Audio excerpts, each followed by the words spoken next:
आतंकी हमले के बाद एलओसी पर पेट्रोलिंग बढ़ा दी गई।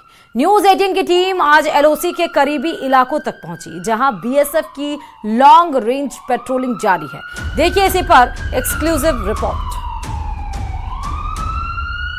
नेटवर्क 18 की टीम पहुंच गई है लाइन ऑफ कंट्रोल से बहुत पास, और जब हम यहां से गुजर रहे थे हमें ये बॉर्डर सिक्योरिटी फोर्स की टुकड़ी देखी है, ये लॉन्ग रेंज पेट्रोल पे निकले हैं। लॉन्ग रेंज पेट्रोल का मतलब होता है 4 घंटे से भी ज्यादा का वक्त जब ये लगातार बिता रहे हैं इन बर्फीली चोटियों पर। हम आपको नहीं बता रहे हैं कि एग्जैक्टली एलआरपी कहां से आ रही है और कहां जा रही है, क्योंकि सुरक्षा की दृष्टि से ये बताना ठीक नहीं होगा। बट पिछले कुछ दिनों में हम सबने देखा है कैसे पाकिस्तान ऑक्यूपाइड कश्मीर में लाइन ऑफ कंट्रोल की दूसरी तरफ पाकिस्तान ने मोर्चा बंदी कर ली है। उनकी पाकिस्तानी आर्मी ने बताया है कि वो तैयारी अपनी पूरी रखी हुई है, और लगातार चाहे वो कुपवाड़ा हो, चाहे बारामूला हो, अखनूर सेक्टर हो, ये सारे जो लाइन ऑफ कंट्रोल के आसपास के इलाके हैं, उरी, वहां स्मॉल आर्म से सीज फायर वायलेशन हर रात चल रही है। पिछले 10 दिनों में करीब 25 बार स्मॉल आर्म से सीज फायर वायलेशन किया जा चुका है। ये जो इलाका है जहां ये लॉन्ग रेंज पेट्रोल मूव कर रही है, ये एलओसी के बहुत पास है, और इनका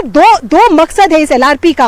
एक तो वो देखें कि कोई भी हिंदुस्तानी टेरिटरी में घुसकर ना आया हो जो पाकिस्तान से कोशिश कर रहा हो, तो ये नजर रखे हुए है कि कोई भी हिंदुस्तानी टेरिटरी में ना घुसे। दूसरा, यहाँ पे बहुत सारी इन्फिल्ट्रेशन रूट्स हैं। पाकिस्तान यहाँ बर्फ की वजह से, और कितना घना बर्फ है यहाँ पे आप देख पा रहे हैं, बर्फ की वजह से यहाँ कई बार जो फेंस है वो टूट जाती है, और पाकिस्तानी आतंकवादी इसी टूटे हुए फेंस का फायदा उठाने की कोशिश करते हैं। तो बीएसएफ के जवान मुस्तैदी से वो जो इन्फिल्ट्रेशन रूट्स हैं उन पर भी नजर रखे हुए हैं। कितना मुश्किल है यहाँ पे खड़े होना। ये जो स्लोप है आप देखिए, 30 से 60 डिग्री के ग्रेडियंट पे ये स्लोप है। इसका मतलब जब एवलांच होता है, जब बर्फ नीचे गिरती है, तो किसी के लिए नहीं रुकती, सबको बहाते हुए अपने साथ ले जाती है। तो जो एलआरपी अभी यहाँ से मूव की है, इनको ये भी देखना पड़ेगा कि ये अपने आप को सेफ रखें अगर एवलांच आया। दूसरा, यहाँ मैं आपसे जब बात कर रही हूँ, सांस लेने में तकलीफ हो रही है, सांस उखड़ रही है, ऑक्सीजन की मात्रा यहाँ कम है। ऐसे में अपनी बंदूक, अपने बाकी उपकरण और जो हेवी बैकपैक्स हैं उनको लेकर मूव करना भी मुश्किल है। कैसा है यहाँ का इलाका, एक कदम लेने में भी मुझे यहाँ तकलीफ हो रही है, क्योंकि बर्फ धंसती जा रही है यहाँ पे। ये देखिए, मैंने एक कदम लिया और पैर सीधे अंदर, और काफी मुश्किल है यहाँ पे चल पाना। एक कदम जमा कर यहाँ पे चलने की कोशिश कर रही हूँ मैं। तो इन सारी दिक्कतों के बावजूद बीएसएफ के जवान इस लॉन्ग रेंज पेट्रोल पे निकले हुए हैं। फिसलन भी है, पैर भी फिसल सकता है आपका, लेकिन इस वक्त जो टेंशन है पहलगाम के बाद, तो बीएसएफ के जवान टूरिस्ट पे नजर रखे हुए हैं, इंश्योर कर रहे हैं कि टूरिस्ट को कोई तरह की दिक्कत ना हो। इन्फिल्ट्रेशन रूट्स पे नजर रखे हुए हैं, और एलआरपी भी चल रही है, उनकी पूरी एरिया को डोमिनेट कर रहे हैं। इस पहाड़ पे हमने बीएसएफ के जवानों को देखा, और आगे इंडियन आर्मी की भी डिप्लॉयमेंट है, और पूरे जम्मू एंड कश्मीर में इस वक्त Indian army, BSF, CRPF, Jammu and Kashmir police हर कोने, हर चप्पे पे लगे हुए हैं, ताकि जो घटना पहलगाम में हुई वो रिपीट ना हो, और जो भी रिस्पॉन्सिबल हो उन्हें जल्द से जल्द सबक सिखाया जा सके। वीडियो जर्नलिस्ट गुनीत सिंह वेदी के साथ अरुणिमा। और पहलगाम में हुए आतंकी हमले के बाद एलओसी पर सुरक्षा और कड़ी कर दी गई है। न्यूज 18 की टीम एलओसी के करीबी इलाकों तक पहुंची और बॉर्डर पर ताजा हाल जाना। पहलगाम हमले के बाद लगातार सीज फायर का उल्लंघन अंतर्राष्ट्रीय सीमा पर होता जा रहा है। जवाबी कार्रवाई में हमारे जवान भी उनको मुंह तोड़ जवाब दे रहे हैं, लेकिन ऐसे में पाकिस्तानी रेंजर्स अपनी नापाक साजिशों से बाज नहीं आ रहे हैं। बता दें कि पाकिस्तान का सियालकोट गांव, जो कि बद से बदनाम है, क्योंकि सियालकोट वो इलाका है पाकिस्तान का जहां पर लॉन्च पैड है, जहां पर ट्रेनिंग कैंप है, जहां पर पाकिस्तानी सैनिक आतंकियों की घुसपैठ कराने में उनकी बेहद ज्यादा मदद कराता है।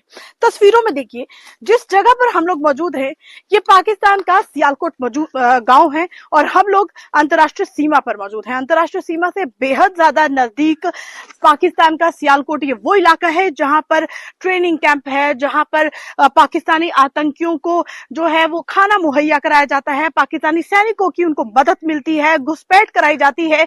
और अंतर्राष्ट्रीय सीमा से जब घुसपैठ होती होती है तो आतंकी जो है कठुआ बिलावर से होते हुए कश्मीर पहुंच जाते हैं। ये तस्वीरों में आप देखिए किस तरीके से बहुत करीब हमने दिखाने की कोशिश की। पाकिस्तान के घर यहाँ पर दिख रहे हैं। इन्हीं घरों की पनाह पाकिस्तानी आतंकी लेते हैं और उसके साथ पाकिस्तानी पोस्ट आपको दिख रही है, फसल कटाई आपको दिख रही है। बता दें, सूत्रों से मिली जानकारी के मुताबिक ये पता चला है कि ये जो फसल की कटाई हो रही है और बाइक पे जो लड़के यहाँ पर जो घूम रहे हैं, इन फसल कटाई के किसान जो हैं उनमें भी पाकिस्तानी रेंजर जो है वो सिविल कपड़ों में मौजूद हैं और लगातार वो रैकी कर रहे हैं, इस बात की रैकी कर रहे हैं कि किस तरीके से वो भारत के हालात को जाना जाए। वो पोस्ट के बिल्कुल नजदीक है, सिविल कपड़ों में घूम रहे हैं क्योंकि जो फसल कटाई के लिए किसान आते हैं वो बिल्कुल सरहद के पास होते हैं। तो नजदीक सरहद के पास आकर आतंकी और पाकिस्तानी जो रेंजर्स है वो रैकी कर रहे हैं, ताकि यहाँ पर अगर हमारी आंखें उस सीमा को देख रही हैं तो स्थानीय लोग भी देख सकते हैं और हमारे जो बीएसएफ के जवान हैं उनकी नजर भी उन पर पड़ सकती है। तो ऐसे में हमारे बीएसएफ के जवानों के पास कोई सूचना ऐसी ना मिले कि पाकिस्तानी रेंजर्स यहाँ पर घूम रहे हैं, यही वजह है कि चालाकी यहाँ पर दिखाई है, नापाक साजिश यहाँ पर हो रही है कि वो सिविल कपड़ों पहनकर किसानों के साथ इन्हीं मशीनों को जो आप देख रहे हैं तस्वीरों में, इन्हीं मशीनों में वो यहाँ पर आ रही हैं और फसल कटाई करने वाले किसानों के साथ वो यहाँ पर रैकी कर रहे हैं। यही नहीं, बॉर्डर पर नजदीक जितने भी पाकिस्तानी टॉवर्स हैं उनकी रेंज तक को बढ़ा दिया है। उसकी वजह यह है कि अगर वो घुसपैठ कराते हैं, क्योंकि हालात इस समय तनाव बने हैं, एलओसी पर भी तनाव है, अंतर्राष्ट्रीय सीमा पर भी तनाव है, ऐसे में तनाव से बचने के लिए उनकी कोशिश ये है कि ज्यादा से ज्यादा घुसपैठ जो है इंटरनेशनल बॉर्डर से कराई जा सके। अपनी टॉवर की रेंज उन्होंने बढ़ाई है ताकि अगर घुसपैठ होती है और घुसपैठ को कामयाब वो करते हैं तो अपने साथियों के साथ लगातार वो संपर्क बनाकर रखें। इन घरों को जो आपने देखा, इन घरों में ही आतंकी पल रहे हैं।